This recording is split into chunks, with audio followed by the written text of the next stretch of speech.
If you live in Los Angeles, for sure you have seen the picture of a woman with a broad smile promoting her car insurance services. Her image is all over town, on buses, huge billboards, entertainment venues, TV ads, and even radio. People tell me that all the time. And I want to stay humble. I want to be open. Adriana's Insurance is a place where you can buy insurance. Adriana Gallardo, that image on those billboards, on those buses, it's a woman. It's a Latino woman, it's a human being like everyone else. An emotional person who cries, who has problems, who is a mother, has kids, has dreams. And I want to continue to contact with people. Adriana Gallardo is the owner of Adriana's Insurance. Her life story and the circumstances that took her to become one of the largest independent-owned car insurance provider in the Los Angeles area is going to surprise you.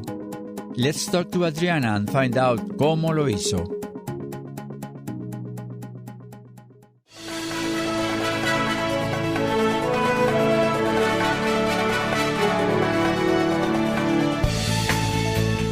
Éxito. Success. Hábitos. Habits. ¿Cómo lo hizo? How do they make it? Descubra las costumbres y secretos de los triunfadores. Discover the habits and the secrets of those who have succeeded.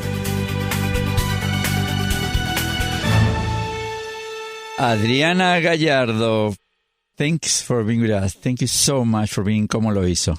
Fernando, gracias. Thank you so much. What a beautiful presentation. I'm so honored to be here with you. Thank you. So everybody knows you. You know, the people out there knows you as the insurance lady, the lady on the buses, on the bus shelters, billboards, TV. How does it feel to see yourself all over when you are driving in your car and you say, oh, I'm there. Oh, I'm there. Oh, my God, I'm also there. Is that what we can call an ego trip? It's funny what you ask me, because my kids see me all the time, too.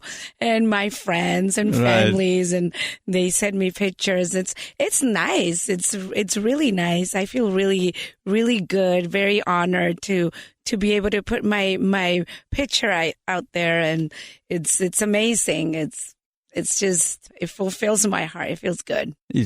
So when you see yourself in a let's say a bus shelter, what does it go through your mind? It reminds me of all the hard work that's behind it. It reminds me of the woman that not a lot of people know. And that's actually my next kind of question, because everybody knows your face, your shape, but nobody really knows who you are as a person. And that's what we're going to talk about it today. So let's rewind the tape of history and let's go back, like, how did everything started? Wow. Everything started when my parents decided to bring me, or to come here to the U.S. How long ago?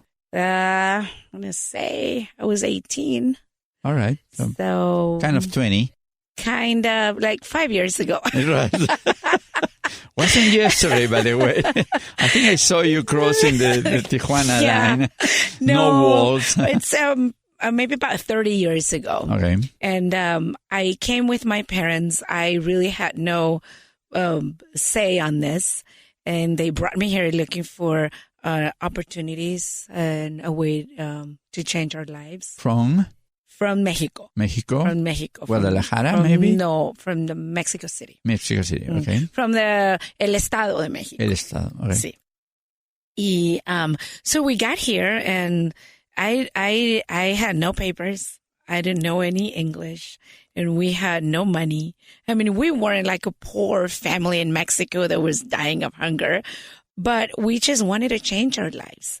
And so we came. I remember I didn't know where to start. To me, the city looked beautiful. Everything was amazing. Everything looked exactly like in the movies. It could even look intimidating. And I remember my mom enrolled me in school, and I was already 18, so I didn't get accepted, in the traditional high school because I was considered an adult. So she took me to an adult school, and it was really depressing for me because I was only 18. And for me, people that were 24 and older were really old people. Daytime or nighttime? Daytime. Even daytime. Yeah, it was during the day. And then there were people from all over the world. And we didn't speak English. So it was just, we were there to learn English. And then there were other kids there that were coming from these were trouble kids from schools.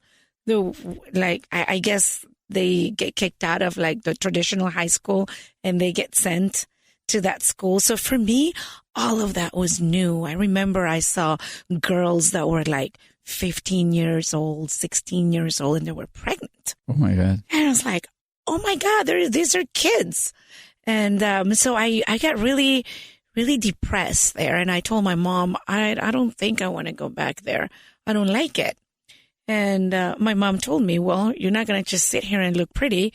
You got to go do something. You got to go look for a job, make yourself useful. You're not going to just sit here. We came here to change our lives, and you just have to get out there and do something. And I didn't know where to go. So I went out, and I walked to a shopping center, and I remember I went to every single store, every single place I found. We lived in West Covina. West Covina. Yeah, West nice Covina. Place. Yeah, I remember Amar and what's the other street? I forgot. Anyways, it was Amar and Azusa. Oh, yeah. So in that corner. I know that place very well. Yeah? Okay, so then I applied everywhere. They basically just gave me a bunch of applications. So I went back home. I filled them all out. I didn't really have a lot to fill out other than my name, the address, date of birth, and I had no experience. I never worked in Mexico. I never really got out of my area, my fraccionamiento, le dicen aquí, your environment, your hometown. Yeah. And I filled out a bunch of applications, and I took them back. I took them back personally, and everybody told me, we're going to call you back. So I was so sure that I was going to get a lot of calls. So I said, oh my God, I'm done. I'm going to go home. I went home, and my mom asked me, so how did your day go? I said, oh, I got it. I'm just going to wait for a call. Yeah. The phone should ring any minute. They're going to call me. I got a job. And I remember my mom laughed. She hugged me. She said, ay, mija, no. It doesn't work like that. They're not going to call you. And I thought my mom was being very mean. I said, no, yeah, they are. They promised me. They said, no, look, people say that, but they're not really going to call you. You have to keep looking, and you have to go and ask for a manager, for a supervisor, for the owner. You really have to push it. You can't just leave an application and go back home. So I went back and I asked for the manager, and people would ignore me.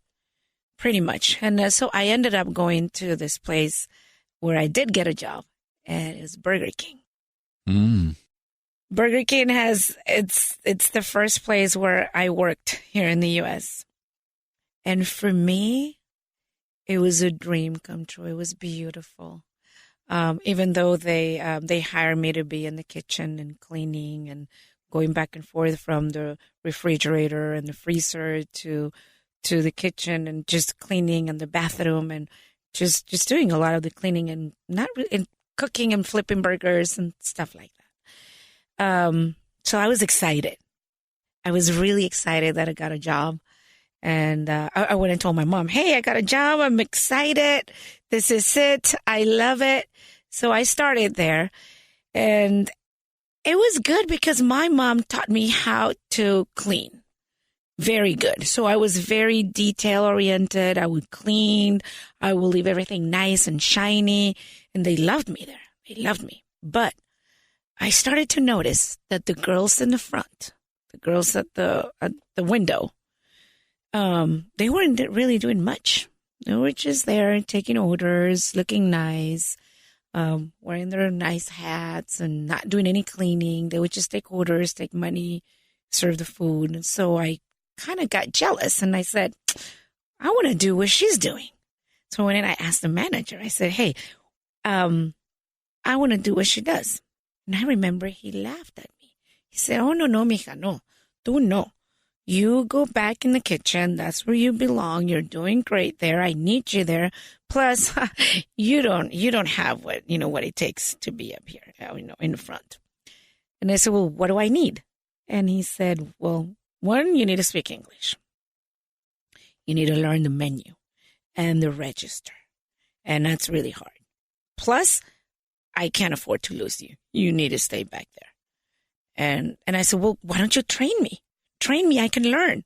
No, I'm not going to train you. You go back there. And he kind of just discouraged me, and he sent me back there. And I wanted it so bad that on my free time, quote, I would go in the front to clean the tables and just to pretend cleaning the legs of the chairs and just taking my time. And what I was really doing, I mean, I was cleaning and dusting the tables and stuff, but what I was really doing, I was paying attention to what they were doing. I was listening and I learned so fast that one day I went to the manager and I said, hey, I'm ready to be here. And he laughed at me again. He's like, what are you talking about? I said, test me. He tested me and I got the job. And Fernando, let me tell you that for me, that was my American dream. At that very moment?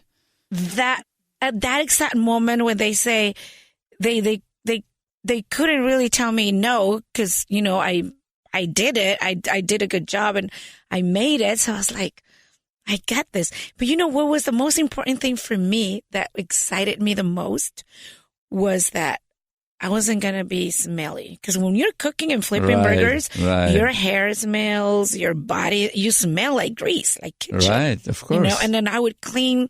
I remember I used to clean the bathrooms and there's all kinds of things there. And I would even go out in the front and clean those big signs that said Burger King that when you drive by them, they look clean, but man, they're so dirty. Yeah. So I remember climbing up there. So that was my motivation, was more like, I don't have to do that hard work anymore.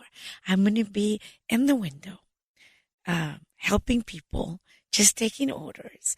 And then I'm going to be wearing this really nice, cool headset that's going to make me look so important. And I just, this is it. This is my American dream. I can see two seeds, semillas here. First, the Adriana, that we are seeing that is so well driven and she wants to always, come ahead and progresar, how we say it. And then the other seed, la otra semilla, is your mom, your mother. Because I see what she's asking you to do, it has a connotation that then is going to be applied to your later life, to later in years. And how do you go from flipping hamburgers, from the kitchen to the front desk, let's say, and then to your current business? How did it happen? Well, it's funny that you say it, and I have to give you credit for being so smart and noticing my mom already and my story and how things developed from there on. Because I went home and I told my mom, hey, Mom, guess what? I was so happy.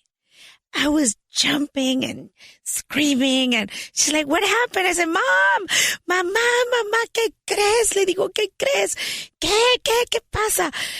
Ya cumplí el sueño americano. That was awesome. Le digo, this is I got it. I got my American dream. I'm so happy. I'm so excited. We started jumping and hugging, and she's so excited. She's like, what are you talking about? And I said, I got another position in Burger King. What? Where? I'm going to be at the register and I'm going to be helping in the window. Aren't you excited? But my face was lit. My whole body I was really happy. And my mom looked at me like, really? Is that why you're so excited? You're excited about being at the window? And to be honest with you, I thought, man, my mom is mean. She's killing my dreams. Yeah, my mom is mean.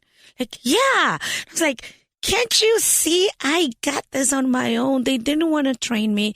I learned on my own and I got it and I wasn't afraid. And now that's it.